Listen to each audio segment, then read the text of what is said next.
Before I introduce the members of the panel, I just thought that what we might do this morning is, rather than have them read part of the prepared text, that we might direct questions to each one of them and ask them to respond to them. Starting my introduction, to my far left is Ken Fournier, who is presently the Senior Consultant of Civil and Enforcement Program Development Branch in Courts Administration Division of the Ministry of the Attorney General. He doesn't have a business card because there isn't one big enough to put that title, but he does a lot of work.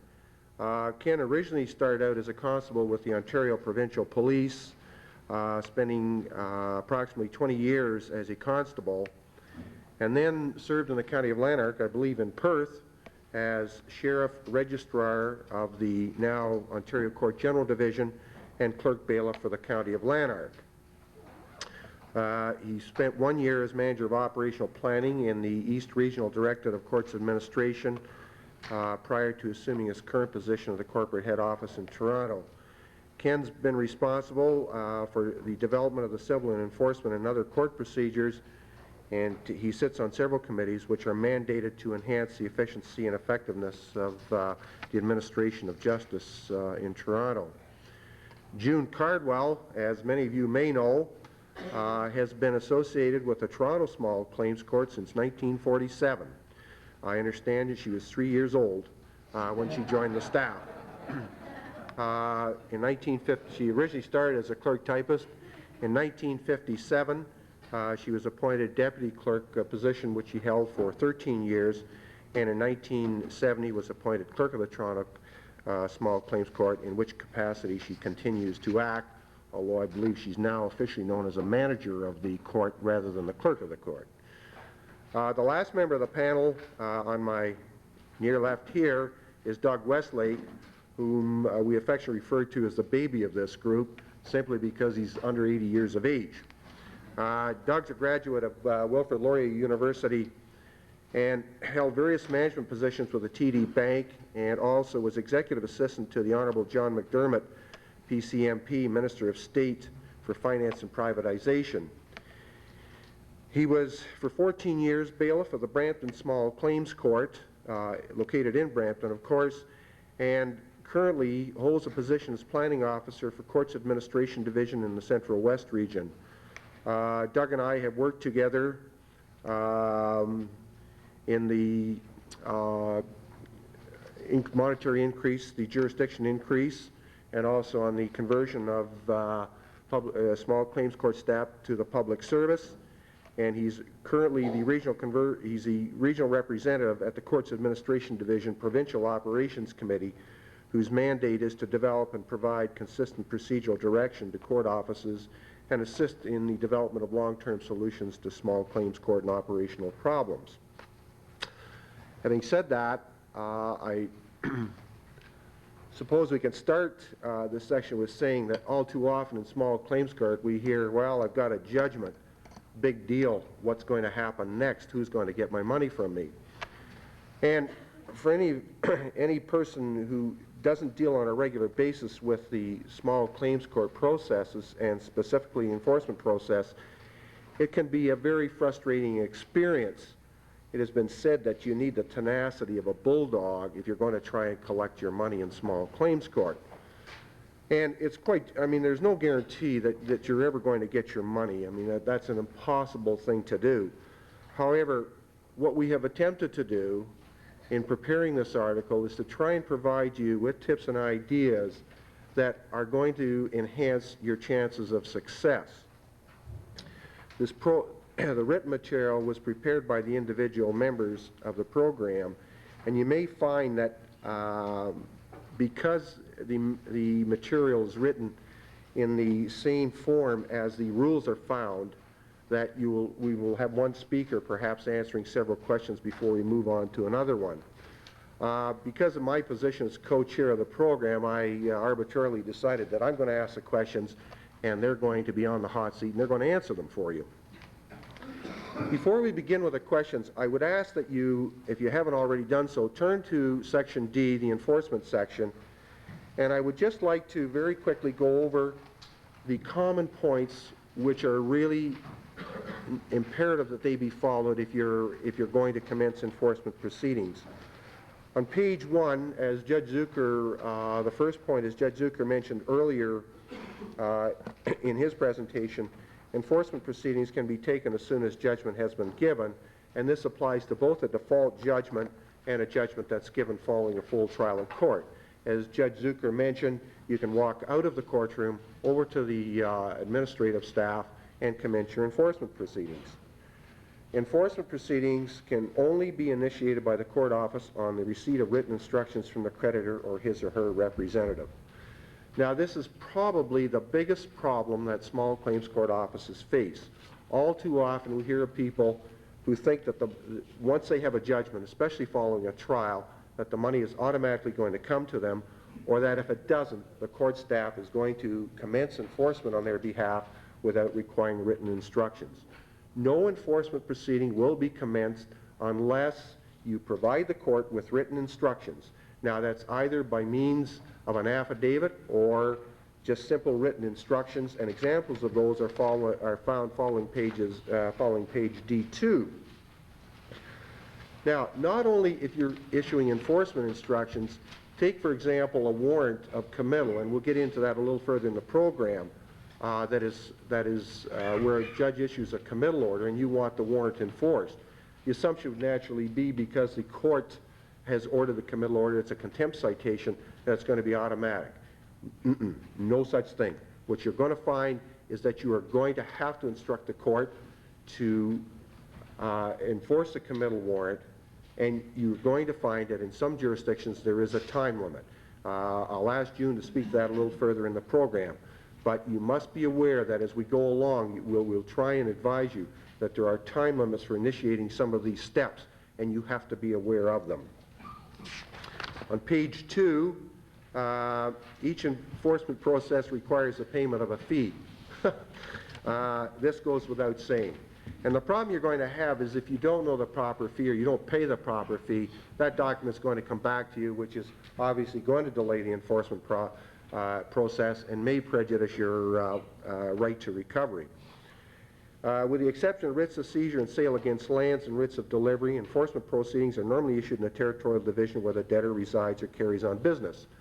So if you've got a judgment in Court A and the debtor resides in the jurisdiction of Court B, you have to request the clerk of the original court to transfer the judgment, and that's through a request for a certificate of judgment. But you have to do it in that court. The rules in most cases provide for it. More than one enforcement process may issue simultaneously against the same debtor at the same time or against multiple debtors.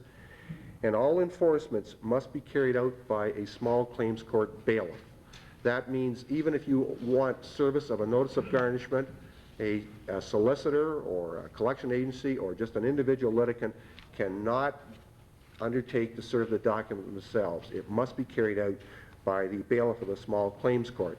And incidentally, bailiffs of the small claims court are now known as court enforcement officers or court process officers. So you will gradually see the name of bailiff disappearing as we refer to these new names. So having said that, what I would like to do perhaps is just address some questions to the panel that hopefully will enhance the written material that you already have. And I direct the first question to June Cardwell, and that's with respect to enforcement of a judgment where a notice of motion to set aside a judgment or set aside a default judgment has been initiated. How is the enforcement process affected by the receipt of a notice of motion to set aside? That does not state proceedings when there's a motion filed. If there would be an execution out, we would inform the bailiff that the motion has been filed, possibly to save additional costs being incurred if he's in the process of having a seizure effected. But it does not state proceedings. Okay. June, what will happen to any monies that are received by the court that have been recovered as a result of enforcement prior to the hearing of the motion? The monies will be held in court pending the outcome of the hearing of the motion. Okay. Now, if the debtor is successful in having the judgment set aside and a trial or the defense has been permitted, what generally happens to those funds? The funds are held in court unless the judge has ordered otherwise. Very often the judge will set the judgment aside, and unless he indicates that the money is to be released to the defendant or returned to the garnishee, we will not pay them funds out. If you wanted to get the funds, you would have to go by way of motion again. Once again, it's wise to check in each local area or each court where the judgment is set aside, because you'll have a difference of opinion. Some of the judges advise us that when they say judgment is set aside, that the garnishee is automatically released. Other judges have the opinion that it isn't and that the money should be held. So you should check with the appropriate court where the judgment has been set aside to see what the practice is. Is the procedure the same where you have a notice of appeal that's been filed? No, because the notice of appeal stays all proceedings. Does the court, when a notice of appeal has been received by the court office, does it automatically advise the garnishee, for example, to cease from making remittances to the court? No. No, we don't usually notify the garnishee. The monies would still be paid in, but they would be held by the court. Okay. What if the debtor wanted to have these enforcement stayed? He would have to go by way of motion to obtain an order of the judge to release the funds.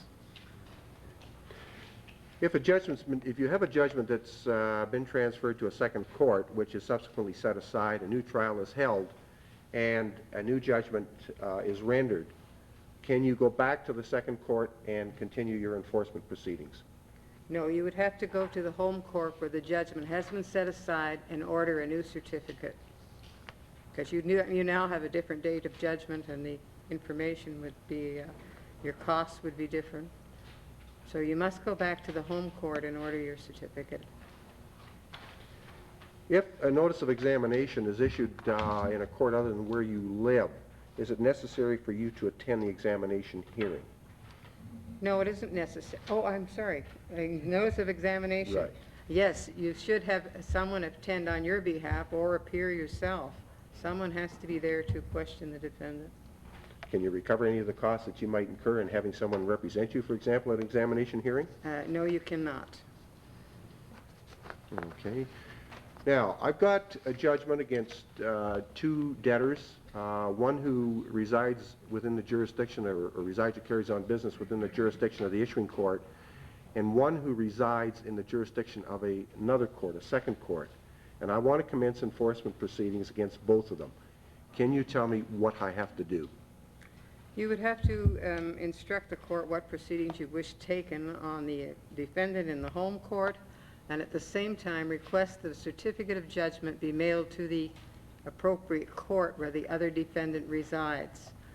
When we send out the certificate of judgment, we inform that court that any monies that are to received pursuant to that judgment are to be paid to in our case, the Toronto court, so that we would have a permanent record of what's been paid. Now, if that debtor in that second division in turn moves on to another division, moves and is now located in a different division, where do I request the request for transfer? You once again must return to the home court where you originally asked for your certificate to be issued. You must always come back to the court where you obtained the judgment. When that doesn't happen only in a case where there's multiple defendants.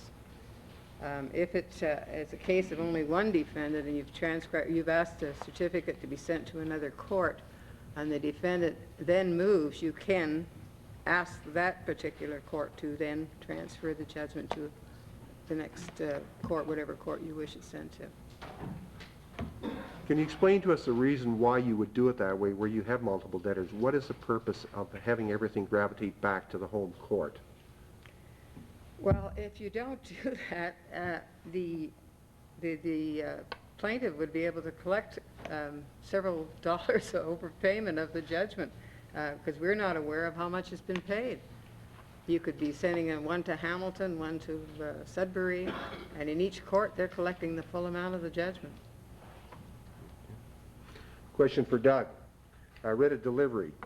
There are two methods by which you can issue a writ of delivery. One following a final order of the court, and secondly on an interim application. Can you explain to me what happens in the way of an interim application? Well, the interim application is one that's brought by way of an ex parte motion, and the judge would generally grant that the goods described in the writ of delivery be seized and turned over to the litigant, the plaintiff in any particular case. In the interim order, usually a statement of claim is prepared, and in most cases is served at the same time as the writ of delivery is executed. The problem that you may run into is that there are varying practices throughout the province on how the interim order is first applied for, and whether or not the statement of claim must be prepared and attached to the order before it goes to the judge. So I would recommend that you check with the individual office on what the established procedure is. June, is that your, in Toronto, for example, is that the practice just described by Doug? Is that the one that's followed? Yes, the judges in the Toronto court wish to have the claim served at the same time as the motion for the writ of delivery. But they will not entertain the motion unless the claim has been served. I think it's very important to point out at this time that you're going to find, when you're dealing with small claims courts, that although we are consistently endeavoring to achieve standardized practices, there are a lot of little local practices that go on, many of which have been ordered by the local judge. So I think you must be aware that whenever you're going to commence an application, such as a writ of delivery, through an interim application, you contact the court office that's going to be responsible for issuing it to determine what the appropriate practice is. And you'll find this happens in more than one occasion as well. Doug, can you tell me what happens, what the procedure is that you follow when you've been given a writ of delivery to enforce? Well, the writ of delivery gives you the authority to go and seize the items that are claimed for return of. Mostly, a writ of delivery is for the return of personal property. The plaintiff is saying that, for instance, the ex-boyfriend has a diamond ring that belongs to the plaintiff. The order will stipulate the item to be seized. It will give a description of the item to be seized, and the bailiff or the court enforcement officer will attend at the premises given and endeavor to obtain the article that is in the order. If you are successful, if the court process officer is successful in obtaining the article, it is turned over to the plaintiff. Once you receive the article, then it would be the responsibility of the defendant to respond to the statement of claim that was delivered at the same time as the order for the return of property was executed. I've heard that when dealing with a writ of delivery, quite often you will ask the person who holds the order to be in attendance to take delivery when you seize it. Is this correct, or? Sometimes, and we do this generally with larger items. If it's a vehicle, or if it's a washer and dryer that's a result of a marital split, things like that. The larger items, and it's to cut down on the cost to the litigant by having the plaintiff in attendance to receive the goods. It definitely cuts down on the cost that they would have to pay. Otherwise, there could be a removal charge for certain companies. If you were hiring a stock-taking company to come in and take control of the items, that charge would have to be paid. So, as I said, The main reason is that it makes it easier, it's quicker, and it's a heck of a lot cheaper for the plaintiff to be in attendance when you've seized the items. Speaking of costs, when you, before proceeding to enforce a writ of delivery, will you require a deposit from a litigant? If so, is there a standard deposit that you would require? Deposits are generally required when the items are quite large. If you were seizing the contents of a house, then of course you're into the cost of having to have the actual items removed. Generally, a deposit can run from $300 to $500, depending upon the number of items that you're having seized. Again, it's also dependent upon the local court practice, just what the established deposit is. Just so Ken doesn't feel excluded from this little discussion, on a writ of seizure, Ken, can you tell me what goods can be seized pursuant to a writ of seizure? Virtually anything that has any value. Okay. What happens if you receive instructions from a creditor, you've been given a writ of seizure from the court office, and there are no specific instructions to seize property? What do you normally do?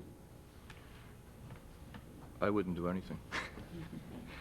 Well, that's short and sweet. Then I'll ask Doug that question, and he may have a little. Of course, you must understand that Ken's also, as the sheriff, the rules of civil procedure are somewhat different than small claims court, and Ken's primary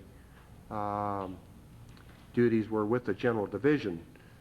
Doug, maybe I should ask you to address that particular question. And what would you do? Well, normally, before the practice that was established in Brampton for years was that if you had a litigant who wished to issue a writ of seizure and sale of personal property, they were instructed to contact the bailiff.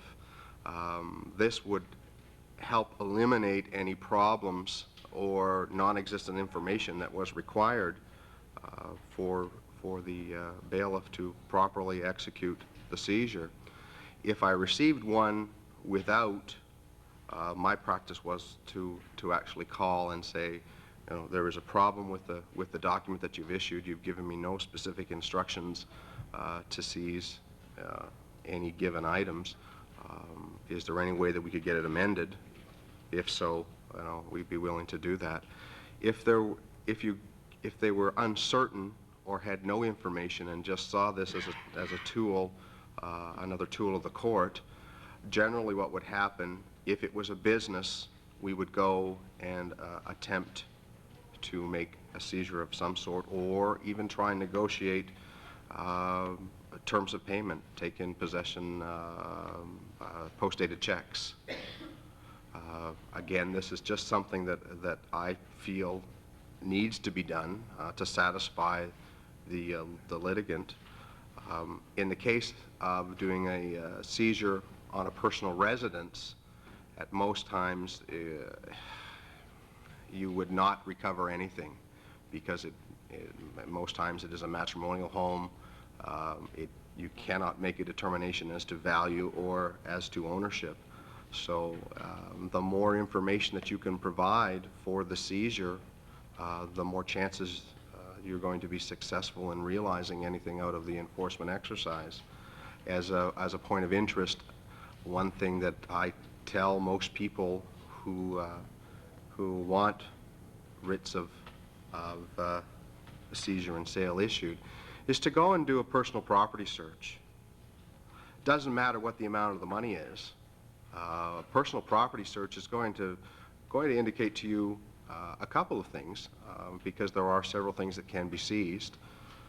It's going to indicate whether or not there is a vehicle that has a lien against it. But in most cases, there aren't many people today that can afford to purchase their vehicles outright. Once you've done your personal property search, it's going to give you specific banking information, or send you on a trail to be able to track down if it's a leased vehicle, where the payments are going to. I think it is probably the most important tool in any collection step, is to first do a personal property search. I'm not going to give up New Kent. Can I just go back Oh, one okay, step? go ahead. Sheriffs will only act on specific instructions, so if you ask a sheriff to seize something, they would want that property identified, and the reason is sort of a liability. If we were to go out and seize something without a specific instruction, we could be left on the hook that you really didn't want that property seized. And so a sheriff will ask for specific instructions, very clear as to the identification, there's no misunderstanding. If we were directed to seize or just asked to enforce a writ, the sheriffs will send out a letter to the debtor, ask them to come in and make them aware that there is an execution against them and ask them if they'd like to pay it. But that's somewhat like an examination in aid of execution, but it's a very informal procedure. Doug and I differ in that field, and I guess- he's more of an investigator. Go out and grab whatever I can. The sheriffs tend to be more cautious and will only go and seize what the creditor wants them to seize. But traditionally, I guess it's because of the concept of the small claims court. I mean, you are there acting on behalf, in most cases, of unrepresented litigants who do not know what the procedures are. And I guess it's more of a service thing that it comes down to. Being able to provide the best service that you can to the people that are using the courts. Ken, I don't want to let you off the hook for a second. You've been given a writ of seizure against personal property. You've been asked to seize a vehicle, and excuse me, you are aware that there is a registered lien against that vehicle. How does the lien affect the seizure in any subsequent sale? The lien doesn't affect all of your seizing is the equity in the property, so the lien, in fact, doesn't affect that property. Whatever the equity is what you're seizing, so the sheriff would go ahead and sell. The impact the lien would have is it would be to determine how much equity there is in the property, because if there was very little equity, your selling price would be much smaller than if there was a large amount of equity. I'm not sure if Doug follows in that same pattern. Doug, do you? Generally in small claims court, because of the costs that are involved, and as I said earlier, unless you've done all your homework and you know that that this is a reasonable vehicle to be seized, chances are you're going to be paying out hundreds of dollars unnecessarily. We will, if specifically asked and instructed, go out and seize the vehicle, regardless of the lien. But what we're trying to do is ensure that you know that you're not going, in all cases, necessarily recover the amount of money that's outstanding. Just an example, I once sold a brand new car. This a few years ago, and it was worth $16,000, and I sold it for $1 because there was a lien on it for the full amount. But some background, it was a dealer that had gone bankrupt, and he had leased from GMAC a vehicle, which they really didn't like him to have. And so they directed me to seize and sell the vehicle, and they, in fact, bought it for $1. A question for Doug again. Can I seize the contents of a safety deposit box? Yes, you can. When you get to the point where you're seizing contents of safety deposit box, you generally have an overwhelming amount of information about the debtor. You can seize the contents. What we would do is arrange with the bank. We would deliver the notice of seizure and arrange with the bank either to have their own people come in and drill the safety deposit box. Some places will deliver the notice of seizure on the safety deposit box. The bank will then call their client, say, I've got the court here. They want the contents of your safety deposit box. Are you willing to come down and open the box? If that's the case, then the costs are very minimal. But if you have to get into the cost of drilling a safety deposit box, it becomes very costly. Ken, is it possible where you have seized property to turn, rather than put them up for public auction, to return them to the creditor in settlement of the action? If, for example, they represent the actual cause of action, can you do that? If it was a seizure and sale of property, I would say of no. personal property? I would say no, it'd be required to go to a sale. Okay, Doug, would you agree with that?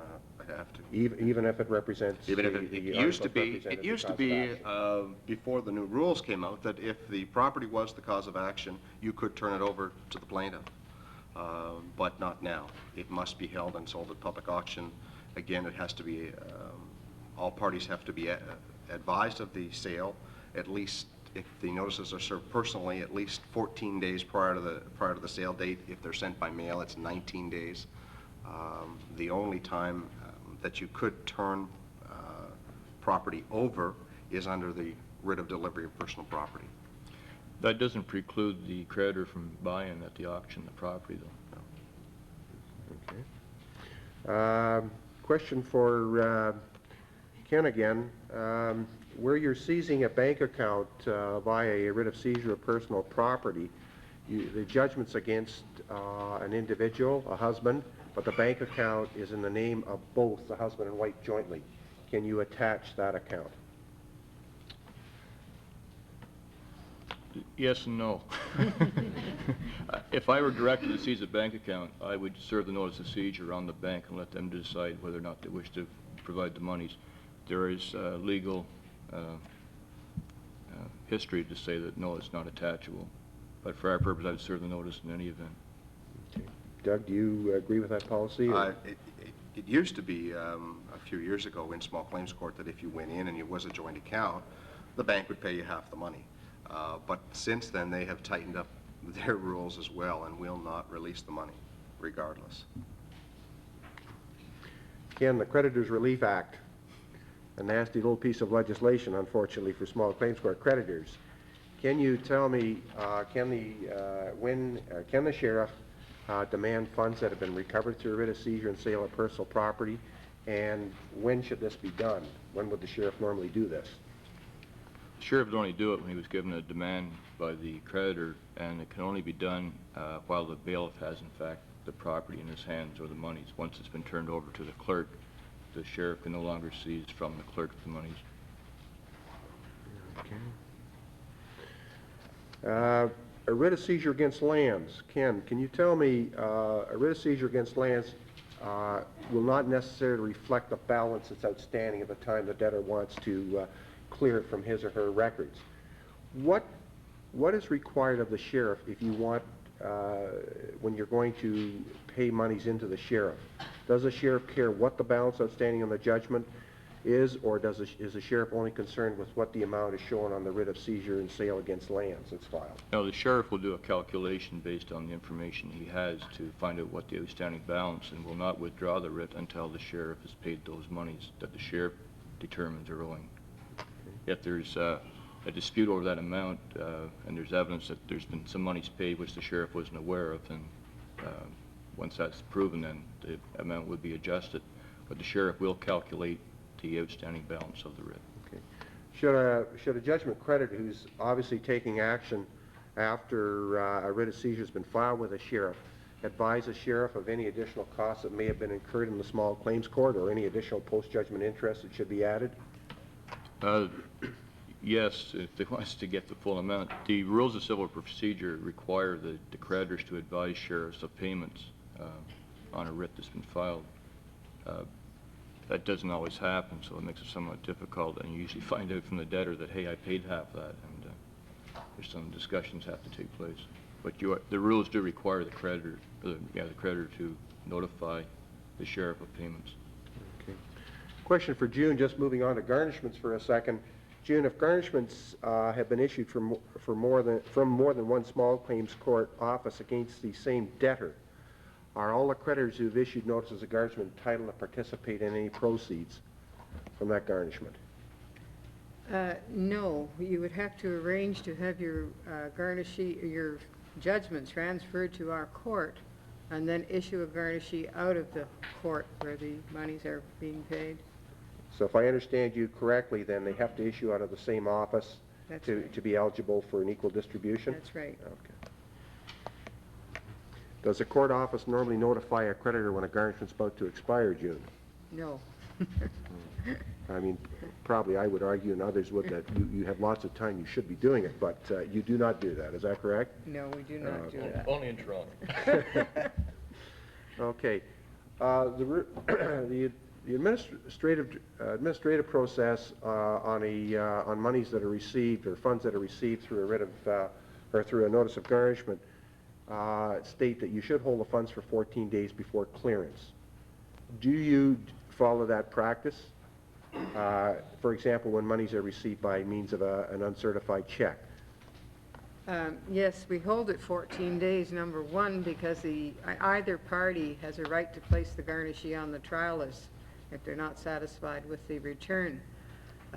But in actual fact, we hold money 21 days to make sure that the check has cleared the bank, because we're paying you out the check of the court when we're paying out the trust funds, and very often the checks, even from the garnishee, have come back NSF. Okay. Doug, question for you, and perhaps this should be directed to June, but we'll take a flyer with you first. If monies that have been received pursuant to a garnishment are paid in the court, and the monies are all divvied up among the creditors, and a demand is received from the sheriff pursuant to the Creditors Relief Act, are all the monies that have been paid into court, whether they've been divided or not, are they subject to attachment? I would have to say yes, they are. Given that, I mean, we're running into a sort of a funny situation here because over the course of the next few years, you will see the integration of the former bailiff's operation and the sheriff's officer operation combined, which is going to mean that you've got the same people doing the same functions. And in all likelihood, the money's going to come into one central office. So they are going to be able to share under disbursements under the Creditors Relief Act. Ken, if does a demand attach funds that are received after the demands by the small claims court office after the demand's been served, or is it a one-shot deal basically? No, it's a one-shot deal. It is, eh? Okay, and if I've had my monies attached, I being a creditor, I've had my monies attached by the sheriff, am I going to be entitled to any part of any subsequent pro rata distribution that's done under the Creditors Relief Act? Yes, the debtor whose monies were attached will share with all the execution creditors that are have executions filed in the sheriff's office. But only the debtor whose funds the monies came from, not all the other people that Doug was talking about. Okay. June, with respect to notices of examination and orders that are made by a judge following the examination of a debtor, does the order itself state other enforcement proceedings against a debtor? No, it does not. You can take any other proceedings. When does that not apply? Under what circumstances? Only if the judge has ordered that no other proceedings are to be taken, provided the payments are kept up to date. I earlier alluded to the request to enforce a committal order. If a committal order is granted by the judge, June, what is the practice in Toronto respecting the enforcement of the committal, the issuance of a warrant of committal? What must a creditor do? The creditor must contact the court within 15 days from the date the order was given. The judges have a practice in our court of endorsing the record, committal order 10 days, if not issued within 15 days, otherwise void. But if you do not come to us within the 15-day period, you cannot issue the warrant. Is there any way I can circumvent that little practice? Well, you would have to go by way of motion to the judge to see if he'll extend the time. All right. Now, I will tell you that as far as I am aware, this 15-day period is restricted to Metropolitan Toronto only, although, Doug, you may have heard of other instances, I don't know. However, there may be varying periods of time in which you have to request the enforcement of a warrant. So as I stated earlier, it's extremely important that you find out what the local practice of the court is so you don't have to go through this routine of a notice of motion and then perhaps only to find that you're not going to be able to enforce it in any event. If there is a committal hearing, and in most jurisdictions once a warrant of committal has issued, the court will order that a committal hearing take place. Does the creditor have to attend, or should the creditor attend? That's a question I'll direct to Doug On the committal hearing? on the committal hearing. It's not necessary because the committal hearing is to purge the contempt. Generally, the judge will either purge the contempt and require the defendant to attend at a further notice of examination. But as I said, it is not generally necessary for the plaintiff to attend. He or she can attend if they so wish, but it's not necessarily so. Just expanding on that a little further, I'm a poor judgment creditor. I've gone to an examination hearing, I've got my committal order, I've had the warrant, I've received a notice from the court, and I attend the purge or the committal hearing. If the debtor is in attendance, will I have a possibility or an opportunity to examine that debtor at that time and obtain the necessary information so I can enforce my judgment, if any? Not necessarily. Most judges, if they are hearing, at least the ones that I have dealt with, will not allow examinations at the time of the purge hearing. It depends. Again, the judge could also make an order for payment. Again, you'd have to check and see what the local practice is, but not necessarily would you be able to do an examination at that time. Okay. June, what is the practice in Metropolitan Toronto? Would you be allowed to examine the debtor if you wanted the opportunity? It's not usual. Very few creditors attend the hearings. On enforcement of warrant, in pages, starting at page D13 and D14, it says the police may request the following information to assist in enforcing the warrant: physical description of the debtor, debtor's date of birth, debtor's driver's license number. Well, obviously, a lot of creditors don't have that particular information. Ken, do you know what the police will do if they don't have that, if you cannot supply that information to them? I think it varies from police department to police department. I've heard of some police departments that will go out and enforce it, others will not. Generally, police, when they get a warrant to arrest, will put it on the CFIX system and take no action beyond that unless it's someone of real serious criminal nature. And the CPIC system is what? It's a Canada, or it's Canada-wide system that has a listing of all persons that there's warrants to arrest for, which police have access to. And they'll wait till they stop you at the side of the road and run your name through the system. And if it pops up there's a warrant for your arrest, you may find that instead of going home, you may be going to free accommodations. If I could just add something, You bet, Doug. because warrants of committal are such a problem, we undertook to have a meeting with the Peel Regional Police Force to undertake some steps to which they would conform to our warrant. They set up a Warrants Bureau where they actually attempt to call the people that they have the warrants on and advise them that they've got the warrant, and tell them if they don't make arrangements to pay the court within X number of days, they will be sending out a car to pick them up. It has proven to be very successful. We are just in the process now in Central West of beginning these discussions with the Halton Regional Police and with the local detachment of the OPP. And it's been working very, very well. Because of this consultation process, we can tell people what they need prior to even issuing the warrant. And as I said, if you find out what your local practice is, it makes it a lot easier for you trying to get the warrant enforced, because otherwise it just becomes a useless piece of paper. It doesn't produce anything for you. Do you find, oh, sorry, go ahead, What Ken. caused the problem is the police were saddled with these additional responsibilities as well as providing security to the courthouses, so it wasn't a very amiable relationship to begin with, and so police originally were a little reluctant to have any part of it, and probably very poor communication as well. I think over the next few years, you'll see some sort of provincial standard being set where the police will have some standard procedures how they're going to affect these warrants.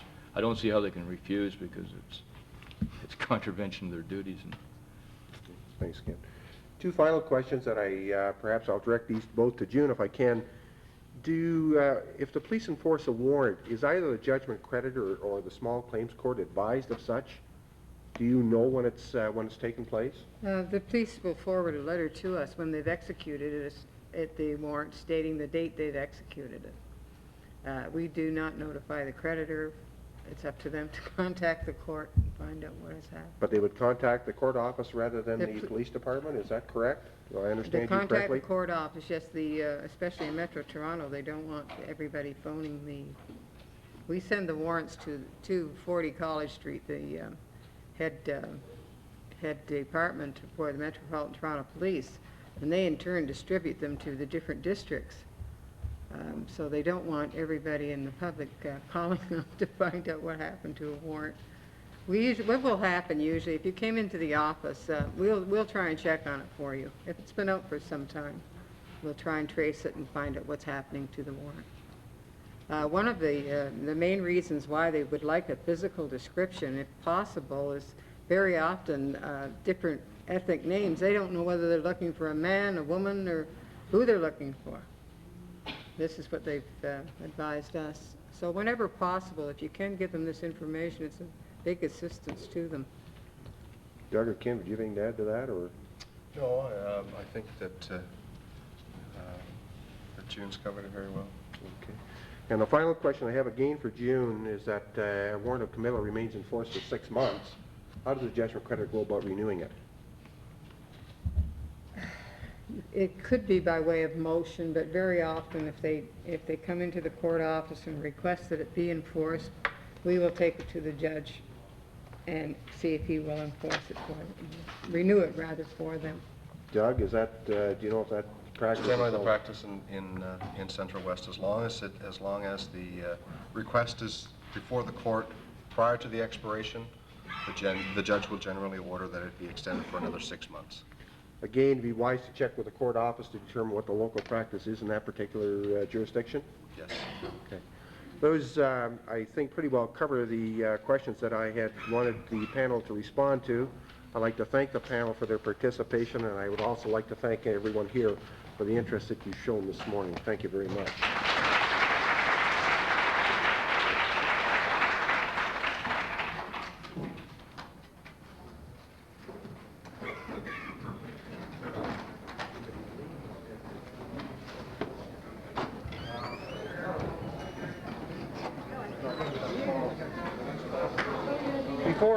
Before we go, is there anyone that has any questions from any of the panel members with respect to what has been discussed this morning, or anything that you wanted to bring up?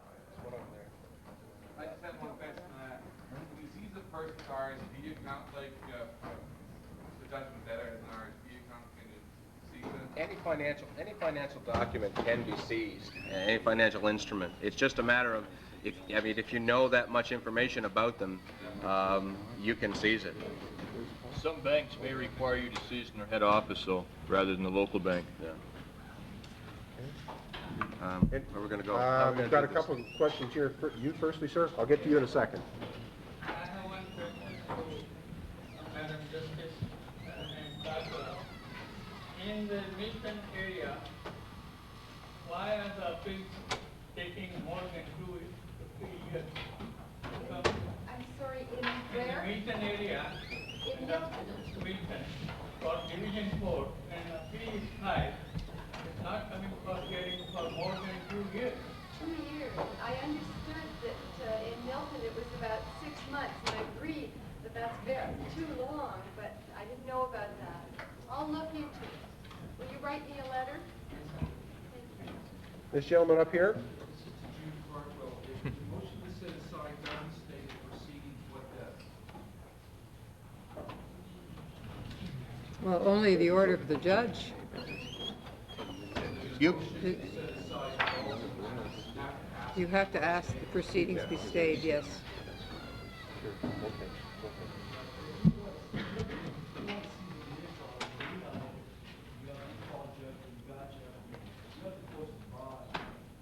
The deposit that the cost that the court will ask for is to cover the cost of the towing and the storage of the vehicle.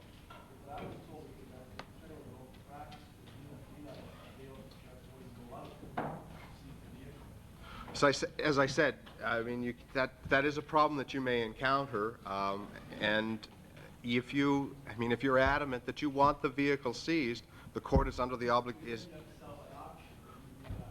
It always has to be, every vehicle that would be, no, if you get a private bailiff, then you would in all likelihood end up with a theft charge.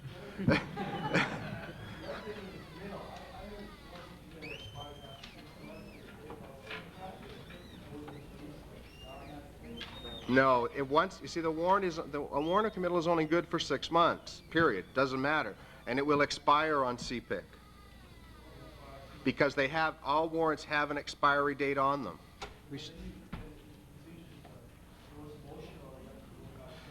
As long as, if you check with the local court office, the local senior judge generally has set a practice directive on how he wants these things handled. In the rules, it provides that the warrant can be renewed for a further 6 months, provided it hasn't expired. So if you know that the warrant is going to be issued on X date, and you go 6 months beyond it, then you could diarize it if the warrant hasn't been executed.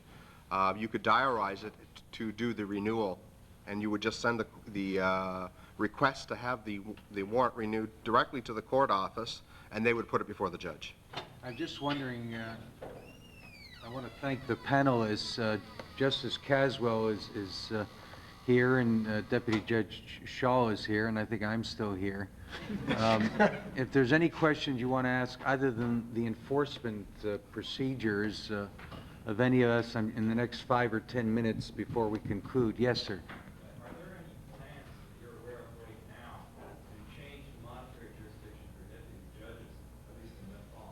The deputy judge, if you look at, I think it's Regulation 92-93, the jurisdiction of the deputy judges is $6,000.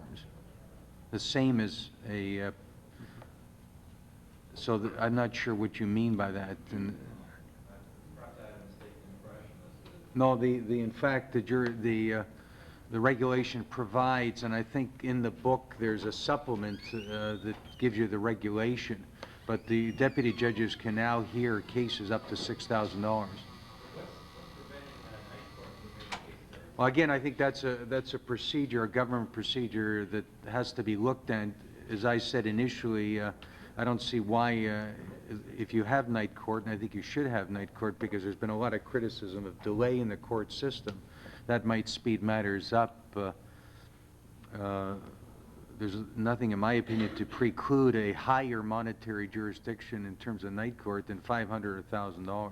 But again, that's a ministry decision. Your Honor, I might advise the gentleman that in Central East Region, specifically in Newmarket, they did start hearing matters up to $1,000 at night court, and of course this requires the attendance of a court reporter. I'm not sure whether it's still ongoing, but the last I heard it was. Whether it's been discontinued, I don't know. And they were going to test the results of night court sittings following an appropriate period. Yes. I work for a collection agency, and we issue hundreds of claims every year, and we seem to have a problem with the bailiffs. Their service, it's not very creative, and they seem to take, they don't put a lot of effort, as far as we can tell, into the services. And we were hoping to maybe get our own process servers to do the service, and apparently we can't do that unless we're a law firm, and we're not a law firm. Well, the rules don't allow for that, is it now? That's something that you can write to Rick Soderberg about, and he could raise it at the committee. Or else he could serve them himself, one or the other.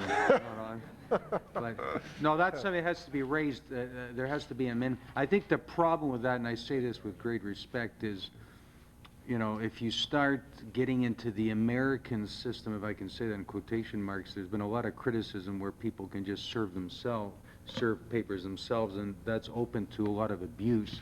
So I think to a great extent, there has to be some control over the process. But that's something that can be raised, certainly. Yes? And Justice Shaul's paper in C4, he indicates that the clerk might then discuss the matter with the party to judge if there are grounds for new trial. Madam Justice Caswell indicated that the court clerk cannot provide legal advice, which I agree with that. These specific lines suggest that the clerk might be providing legal advice is what I'm reading it.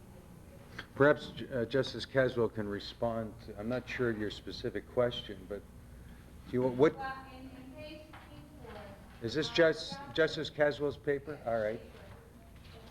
You want to come up here? that the clerk might then discuss the matter with the party to judge if there are grounds for a new trial. Is that, I'm sorry, is that Judge Schall's paper or Justice Caswell's paper? The Justice Shaul paper. You want to come up here because you want to catch you on the, whatever. I don't think it's intended when you go to a clerk's desk that you should be getting legal advice. I think what's intended is that the clerk can tell you that that procedure is available. It's not legal advice. I mean, if they can, if the clerk refers you to a rule of the small claims court, I don't think that's giving you legal advice. There's a very fine line that the clerks of the small claims court actually tread.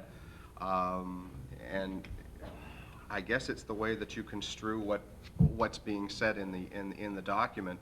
I guess it's not a question that I put forward. It was a comment that I put forward, that in page C4 of your paper indicates that this is a statement, and I quote it directly from the paper.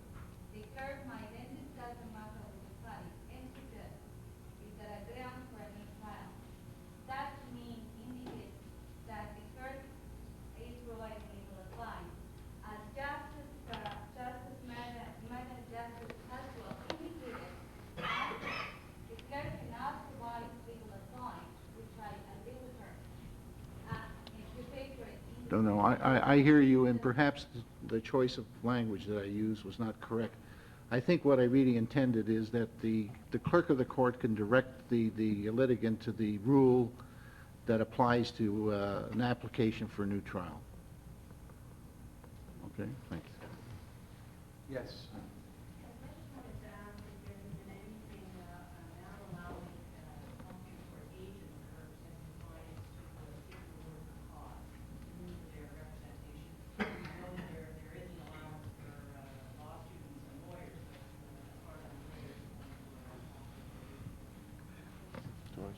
No, there is not at present. There was, I believe, a law professor from Windsor that looked at the paralegal situation, and this matter has been discussed at the Rules Subcommittee. However, it was determined, at that time was decided that no further action would be taken until the results of that particular study were available.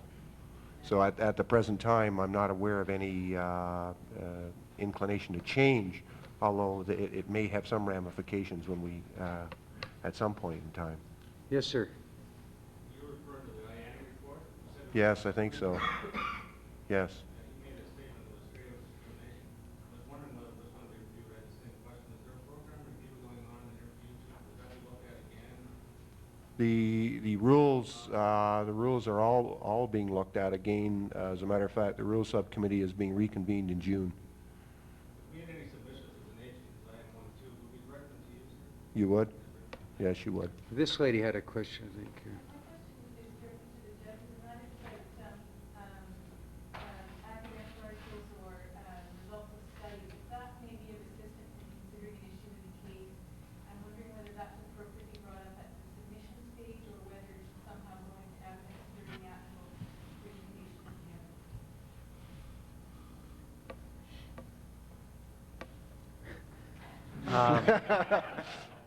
You're talking about, I'm not, could you give a specific question? For example, the plaintiff left her employment or left an apartment because she was sexually assaulted by the landlord or the employer, and one of the issues is going to be her credibility, and she never reported that to the police. So to have studies that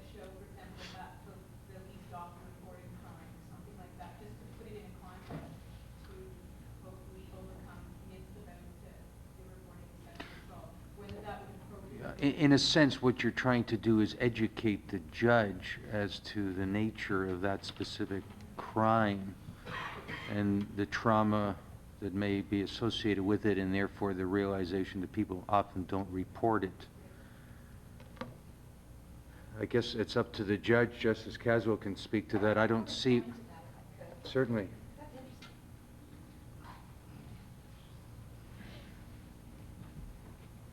Well, I think, first of all, that's hearsay evidence.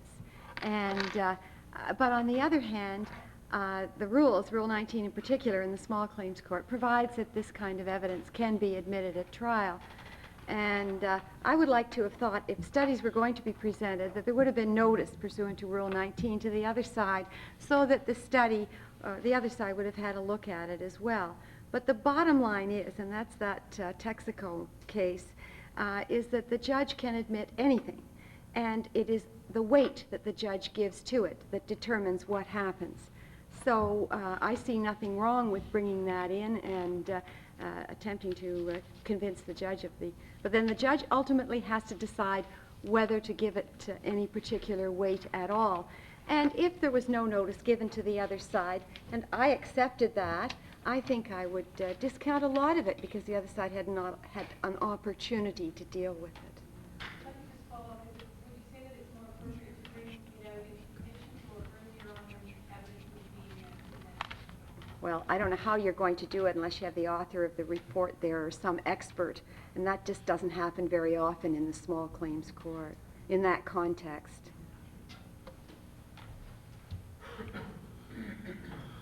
Well, I think just to comment on Justice Caswell's comments,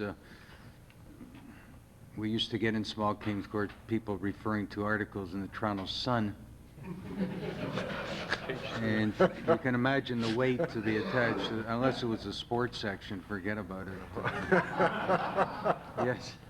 Would that kind of evidence potentially fall under the 20.04 costs rule, where the court is satisfied that the proceedings have been unduly complicated or prolonged? Like, Well, that, we yeah, want to keep bringing that yeah, that's a rule that I don't think is used that often. I think the comment that was made by Justice Caswell that if a report is to be submitted and submitted within, not less than 14 days before the trial, and let the other side respond in any way. But it is clearly hearsay. We've only got a couple of minutes left. Yes. Some time back, there was a discussion about the appointment of agents. Is that something considered? I assume the government is considering that. I don't know that it's been put to rest. Different associations have made different submissions in that regard. But yes. With the increase in jurisdiction and the present practical reality that there are a number of people who are not represented, I was wondering if there was any consideration being given to making available volunteer lawyers and counsel to provide advice to people. Some of the American jurisdictions provide either duty counsel, perhaps law students who could assist people.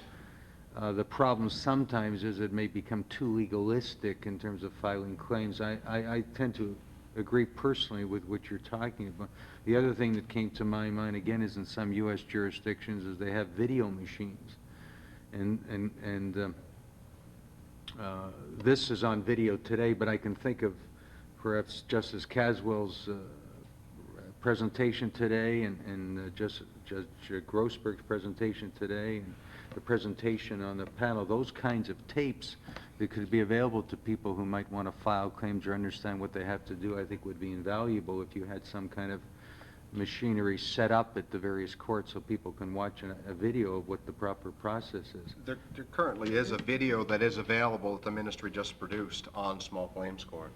That is available in every single office across the province. But you could write to Rick Soderberg about the idea of duty counsel in small claims. It may be helpful. I may have to hire a correspondence secretary firstly, though. Well, the last question, I guess.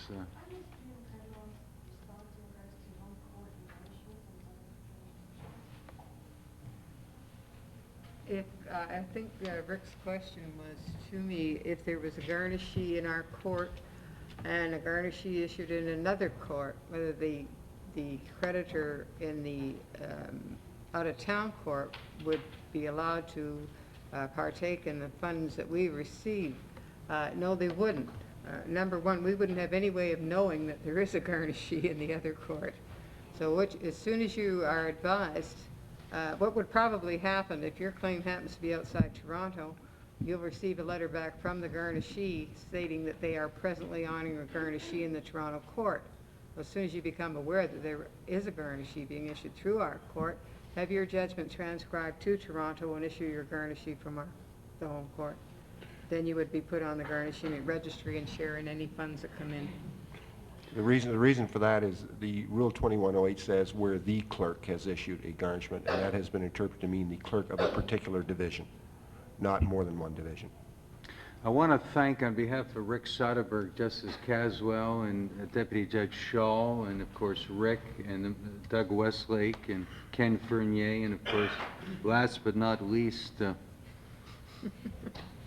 June Cardwell, for participating today, and I'm glad that everybody could attend. Thank you.